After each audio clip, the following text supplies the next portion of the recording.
Today, we're going to talk about some things related to fat loss and that are powerful for fat loss that I'm guessing most of you have never heard about before. Most people struggle to lose weight generally, but most people especially struggle to lose body fat, or what we call adipose tissue. We're going to talk about all sorts of aspects of fat loss that are governed by your nervous system. And this is, I think, an important gap that's missing in the discussion about fat loss. Remember, your nervous system, which includes your brain and your spinal cord and all the connections that they make with the organs of the body, governs everything. If you ingest about as many calories as you burn, you maintain weight, typically. And if you ingest fewer calories than you burn, typically you'll lose weight. That's the kind of rule of fat loss. Calories in versus calories out, meaning how many calories you ingest versus how many calories you burn, is the fundamental and most important formula in this business of fat loss and weight management in general. If you ingest fewer calories than you burn, that you will lose weight, and that a significant portion of that will come from body fat. But the calories burned portion is strongly influenced by a number of things that you can control that can greatly accelerate or increase the amount of adipose tissue, or the proportion of adipose tissue that you burn in response to exercise and food. We're going to break down that process into two important steps. And if you can understand those two important steps, then the rest of the tools will be very straightforward to understand and manage. However, there are a couple items that you should make sure you're getting correctly. And if you're not perfect about these, don't worry about it. Most people are not perfect about them. I'm certainly not perfect about them. But we should all be striving to get quality and sufficient sleep. Get your sleep right. Get your light exposure right. Avoid bright light in your eyes at times you want to be asleep, and get bright light in your eyes at times you want to be awake. The other thing is essential fatty acids. We need fatty acids. They are vital to so many aspects of our health. You don't have to get them from supplements. You can if you want to, but you need to get them from your food. They are essential. The key thing is to get the levels of EPA that you ingest above 1,000 milligrams per day. So that doesn't mean just taking 1,000 milligrams or more of, say, fish oil or krill oil or whatever your preferred source is.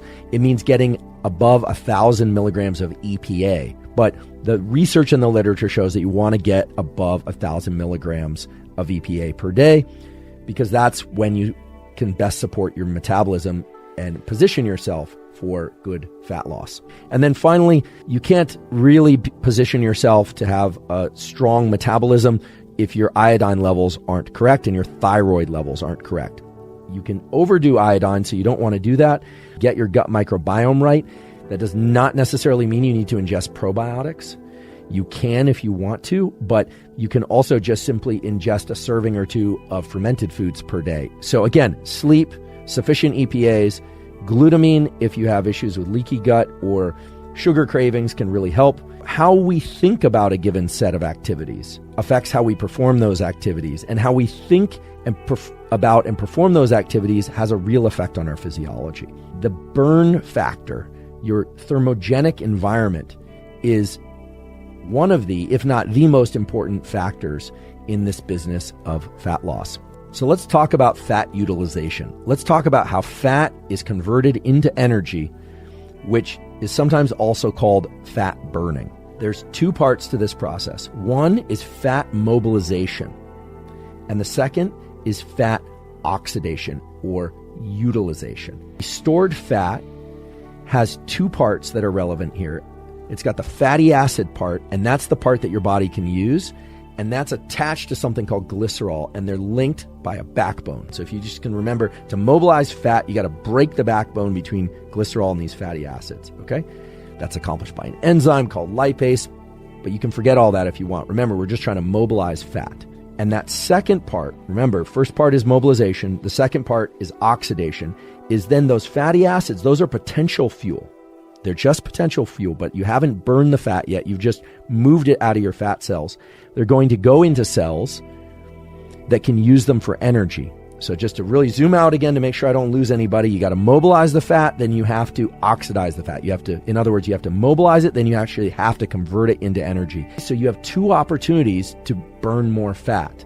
And both of those opportunities are governed by your nervous system. So Let's talk about movement and the more traditional kinds of movement, aka exercise, that has been shown to lead to increases in metabolism and fat loss to greater degrees depending on whether or not, for instance, you're fasted when you do it or not. Different types of exercise engage the musculature of the body and the heart and the lungs in different ways, and can have vastly different effects on things like hormones and metabolism, depending on whether or not it's of high intensity, moderate intensity, or low intensity. Sprint interval training was defined as all out, greater than 100% of VO2 max bursts of activity that last 8 to 30 seconds. So that would be SIT.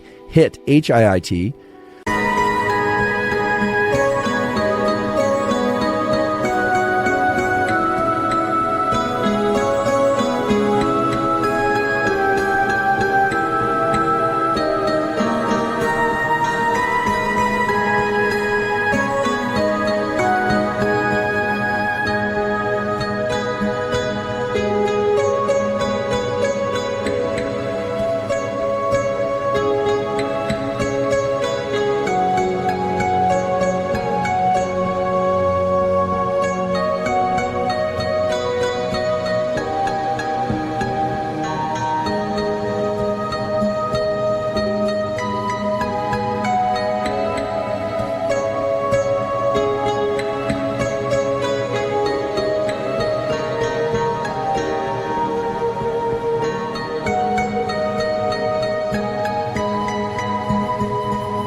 defined as submaximal, so 80 to 100% of VO2 max, bursts of activity that last 60 to 240 seconds. Moderate intensity continuous training is steady state cardio, sometimes called zone 2 cardio these days on the internet, which is performed continuously for 20 to 60 minutes at moderate intensity of 40 to 60% of VO2 max. However, the types of exercise, whether or not it was medium intensity or high intensity or low intensity, is all over the map for these studies. So it's very hard to target an ideal protocol. If you want to burn more body fat, exercise intensely for 20 to 60 minutes.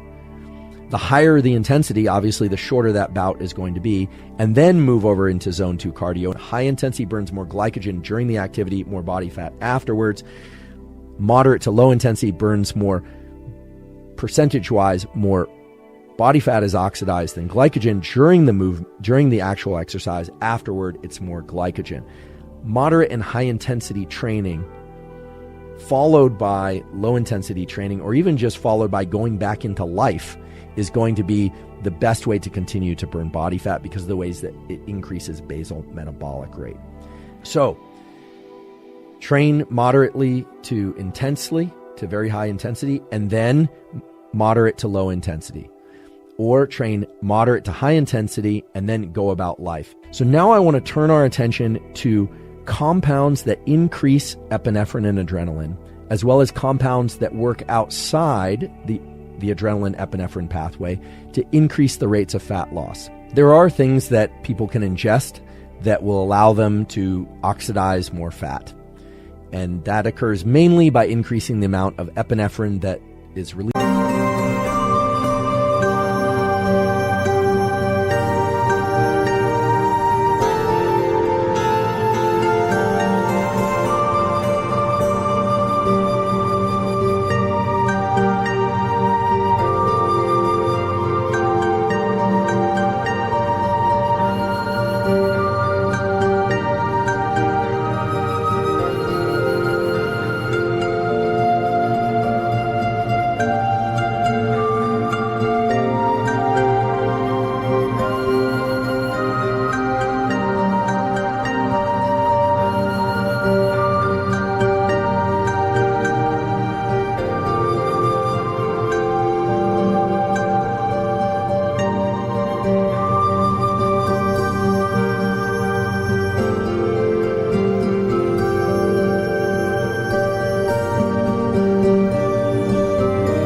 From neurons that innervate fat tissue.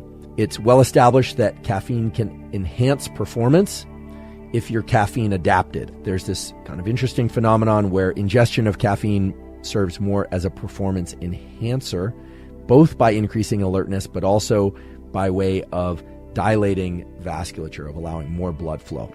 Caffeine can enhance the amount of fat that you burn in any duration of exercise, and it can shift the percentage of fat that you oxidize compared to glycogen. If caffeine is the kind of the entry point for most people of using compounds to increase the rate or percentage of fat loss in exercise and even at rest, what are some of the other things that are useful and interesting? I've talked before about something called GLP-1.